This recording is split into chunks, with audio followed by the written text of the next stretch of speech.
Adik okey tak? Makcik, sorry makcik. Saya langgar makcik, sorry. Alamak, doktor call. Hello, doktor. Ya. Kejap, doktor.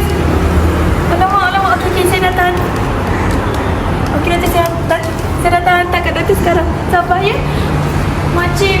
Sorry sangat saya tak sempat nak angkat. Nanti saya dah akan balik, ya. Sorry, makcik. Apa ni? Makcik. Tak jawab dah Bashir.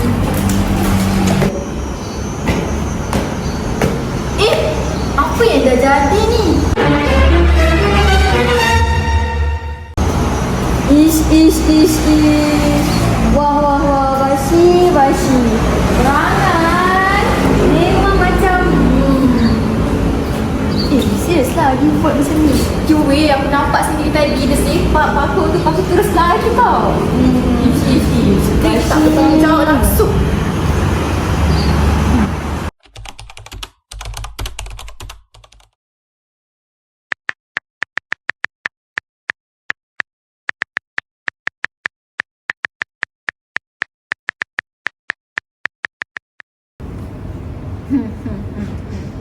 Banyak ni orang like.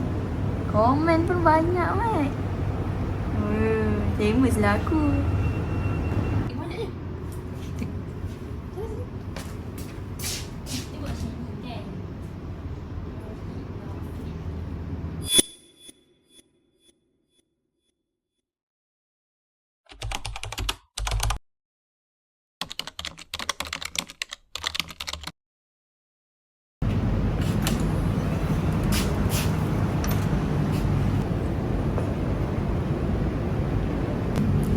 Kenapa dia orang pandang aku macam tu?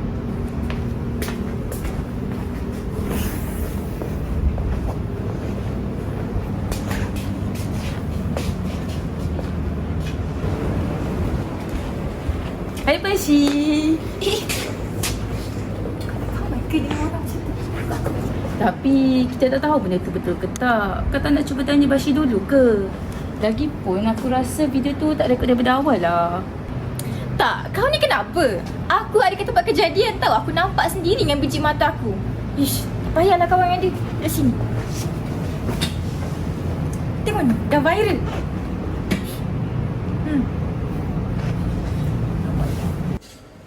Habislah. Kena marah lah tu.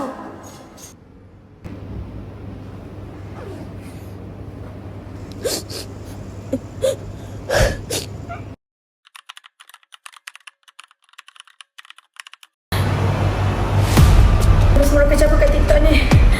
Apa salah aku? Aku buat apa kat diorang? Kenapa semua orang kecap aku ni? Aku dah tak tahan nak hidup.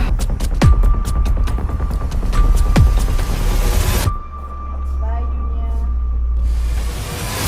Jangan Bashir. Kau nak buat apa ni? Aku dah tak tahan lah Pia. Bashir, kau kenapa? Aku dah tak tahan lah Pia. Semua orang tak nak kawan dengan aku. Dia dah dengan kau. Ish, kau pun sama macam diorang. Tak, semalam aku nak duduk dengan kau. Tapi Mira yang tarik aku. Ya je kau nak kawan dengan aku. Dah tak kau pun bersubahat dengan diorang kan, tak nak kawan dengan aku. Tak ada maknanya. Aku memang kawan dengan kau dari dulu lagi kan. Ya. Dan aku janji hari ni kita akan jadi kawan baik.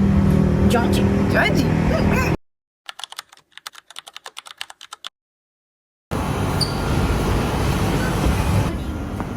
Ikut saya masuk. Sini.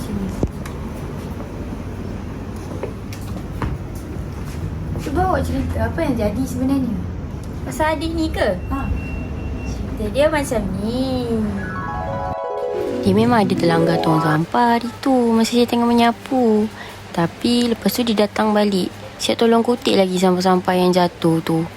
Nampaklah dia sebab salah sebab banyak kali dia minta maaf dekat saya. Siap nak belanja air lagi.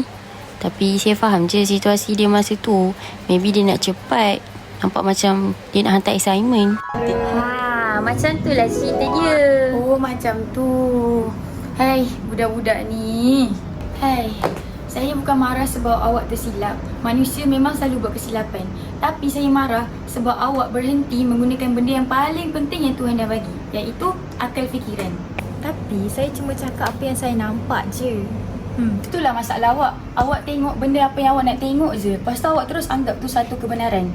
Dalam falsafah idealism ni, kita bukan hanya menggunakan mata untuk melihat, tapi kita kena guna juga akal fikiran kita ni untuk berfikir, untuk cari kebenaran. Tapi kami pun cuma ikut apa yang orang lain cakap je. Berhenti berfikir secara sendiri, lepas tu kita ikut je apa orang lain cakap. Kita ni hilang pertimbangan dan nilai moral. Ini memanglah start dengan satu video, satu andaian je. Tanpa berfikir, tanpa tahu kebenaran, awak terus menghukum. Berfikiran reflektif ni maksudnya awak stop sekejap. Atau awak tanya diri awak, adakah aku ni betul-betul tahu apa yang jadi?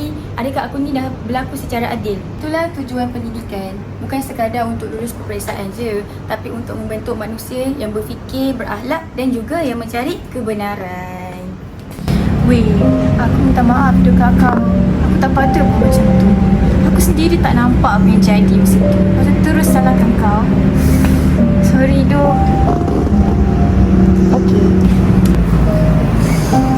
Bashi, aku pun nak minta maaf juga kat kau sebab aku sebarkan berita palsu pasal kau dekat internet. Maafkan aku, Bashi.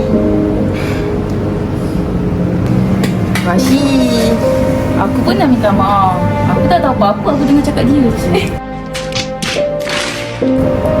Tapi minta maaf tak?